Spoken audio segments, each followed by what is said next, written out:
आज का दिन मध्य प्रदेश की प्रगति और विकास के लिए ऐतिहासिक दिन है।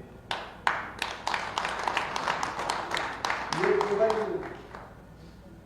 रिलायंस जियो परिवार की 5G सेवा, ये केवल मोबाइल सेवा नहीं है, एक नई क्रांति है। प्रधानमंत्री श्रीमान नरेंद्र मोदी जी ने एक आत्मनिर्भर भारत के निर्माण का संकल्प लिया है और उनके नेतृत्व में वैभवशाली, गौरवशाली, संपन्न, समृद्ध और शक्तिशाली भारत का निर्माण हो रहा है। हमारा देश हर दिशा में प्रगति कर रहा है, विकास कर रहा है। प्रसन्नता की बात है कि G20 की अध्यक्षता भी प्रधानमंत्री जी के नेतृत्व में भारत को मिली है। हमारे देश उपलब्धियों में विस्तार कर दिया। प्रधानमंत्री जी ने कहा आत्मनिर्भर भारत, हमने कहा आत्मनिर्भर भारत के लिए आत्मनिर्भर मध्य प्रदेश, और उस दिशा में कई कदम हमने उठाए। अधोसंरचना हो, स्कूल, आपकी शिक्षा हो, स्वास्थ्य हो, गुड गवर्नेंस हो, या फिर अर्थव्यवस्था और रोजगार हो। मध्य प्रदेश की विकास दर इस समय 19.76% है, हिंदुस्तान में सबसे ज्यादा। अनेक उपलब्धियां, भारत की GSDP में हमारा योगदान पहले केवल था 3.6%, आज है 4.6%, बढ़ के 1% ज्यादा हो गया। Per capita income Madhya Pradesh की कभी 2003-04 में थी 13,000 रुपया, वो बढ़ के हो गई 1,37,000 रुपया। लेकिन हम संतुष्ट नहीं हैं। महाकाल महाराज से यही प्रार्थना करते हैं कि मध्य प्रदेश बढ़ता रहे और ऐसा बढ़े कि अपने देश का तो हम सर्वश्रेष्ठ राज्य बने, लेकिन दुनिया के सबसे अच्छे राज्यों में से एक राज्य हो मध्य प्रदेश। तो हमारा सपना भी है, संकल्प भी। और इसको पूरा करने के लिए लगातार दिन और रात हम काम कर रहे हैं। लेकिन आज उसी मध्य प्रदेश के निर्माण के लिए हमको एक नई ऊर्जा और ताकत मिली है। ये 5G सेवा हम मध्य प्रदेश से आज प्रारंभ कर रहे हैं। IT के सेक्टर में, शिक्षा में, बच्चों की पढ़ाई के मामले में, अब गांव में किसी एक्सपर्ट को बुलाने की जरूरत नहीं है। बच्चों को भोपाल, इंदौर या दिल्ली, मुंबई और कहीं जाने की जरूरत नहीं है। स्मार्ट क्लास के जरिए मुंबई से आपको कोई बड़ी, और मुंबई का USA कैसे हो, सीधे वहां से पढ़ाएंगे। बच्चों को कैसे लगेगा कहीं पढ़ा रहे हैं और हम CM राइज स्कूल बनाए रहे हैं। हमारे बच्चों को यही उपलब्ध हो गया, ऐसा दिखाई देगा। शिक्षा में क्रांतिकारी परिवर्तन होगा।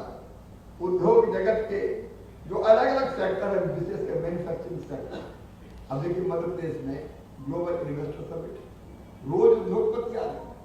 आज भी कई उद्योगपतियों से मैं मिलकर आया क्योंकि वो यहाँ निवेश करना चाहते हैं, हम निवेश लाना चाहते हैं, इसलिए कि हमें हमारे बच्चों को रोजगार देना है, प्रदेश की अर्थव्यवस्था को बढ़ाना है। लेकिन इसके कारण मैन्युफैक्चरिंग सेक्टर को भी बहुत गति मिलेगी और उद्योगों में भी निश्चित तौर पर क्रांति आएगी, गुणवत्ता भी सुधरेगी, दैनिक जीवन के कार्यकलापों, क्रियाकलापों की उत्पादन क्षमता में वृद्धि भी दिखेगी।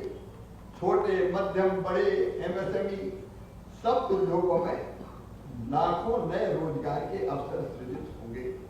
स्मार्ट सिटी प्रोजेक्ट को साकार करने में इससे हमको और सहायता मिलेगी। IT सेक्टर में क्रांति आ जाएगी। लगातार हम लोग तेजी से कर रहे हैं, अलग अलग सुशासन के क्षेत्र में भी। और फिर 5G सेवा का उपयोग मध्य प्रदेश के हम गुड गवर्नेंस के लिए, सुशासन के लिए उपयोग करेंगे। सरकार हर सेवा को डिजिटल स्वरूप देगी।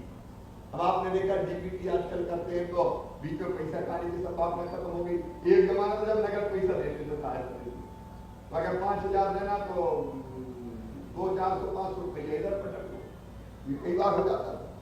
फिर DBT का जमाना आया तो DBT में भी कई बार ये हो, चेक का जमाना आया तो चेक में भी कई बार ये शिकायत मिल जाती थी कि चेक तो आ गया, ये सामने ही धर दिया कि थोड़ी पूजा हो जाए तब चेक प्राप्त हो, इस तरह की शिकायत है।